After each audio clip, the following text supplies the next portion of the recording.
So already అందరికీ mutual funds గురించి తెలుసు కాబట్టి, ఐడియా ఉంది కాబట్టి, సో ఇప్పుడు బజ్ క్రియేట్ చేయబోతున్న ఎస్ఐఎఫ్ గురించి, ఏఎఫ్ గురించి, పిఎంఎస్ గురించి మన ఆడియన్స్కి మీ స్టైల్లో కొంచెం డీటెయిల్డ్గా తెలియచేయగలరు.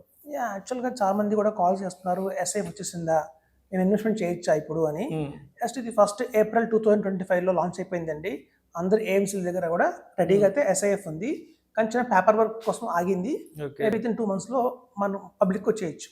అయితే ఇప్పుడు ఈ ఎస్ఐఎఫ్కి, పిఎంఎస్కి, ఏఎఫ్కి డిఫరెన్స్ ఏంటి చూడండి. బేసిక్గా మ్యూచువల్ ఫండ్స్ తీసుకుందాం. మ్యూచువల్ ఫండ్స్లో ఉండేవి ఏంటంటే స్టాక్స్, ఎనీ లిస్ట్ స్టాక్స్ కూడా మనకి మ్యూచువల్ ఫండ్స్లో అవైలబిలిటీలో ఉన్నాయి.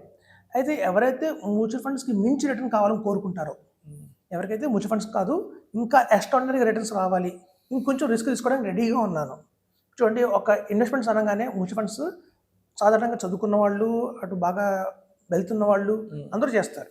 సో ఎక్స్ట్రా ఆర్డినరీ రిటర్న్స్ కావాలి అంటే ఏదైనా ఆపర్చునిటీ ఉందంటే మనకి ఎస్ఐఎఫ్, ఏఎఫ్, పిఎంఎస్ వచ్చాయి. బేసికల్గా ఎస్ఐఎఫ్, ఏఎఫ్ రెండు, AF investment funds specialized alternative. Difference ఏంటంటే ఇప్పుడు చూడండి, మ్యూచువల్ ఫండ్స్ కంటే అత్యధికంగా రిటర్న్ రావాలి అంటే ఆ మ్యూచువల్ ఫండ్స్లో ఉన్న స్టాక్స్కి మనం ఏదైనా యాడ్ చేయాలి. ఎక్స్ట్రాగా ఏదైనా యాడ్ చేస్తేనే ఆ రిటర్న్స్ అన్ని క్రియేట్ అవుతాయి. మనకి ఏఎఫ్లో చూస్తే మ్యూచువల్ ఫండ్స్లో లాగానే స్టాక్స్ ఉంటాయి, దాంతోపాటు ఎక్స్ట్రాగా ఏముంటున్నాయి మనకంటే జస్ట్ మనకి అన్లిస్టెడ్ స్టాక్స్ ఉంటున్నాయి. అంటే అన్లిస్టెడ్ స్టాక్స్ అంటే ఇంకా స్టాక్స్ మార్కెట్లో పబ్లిక్ అవైలబిలిటీలో లేదు, కానీ లిస్టెడ్ ఉన్నాయి.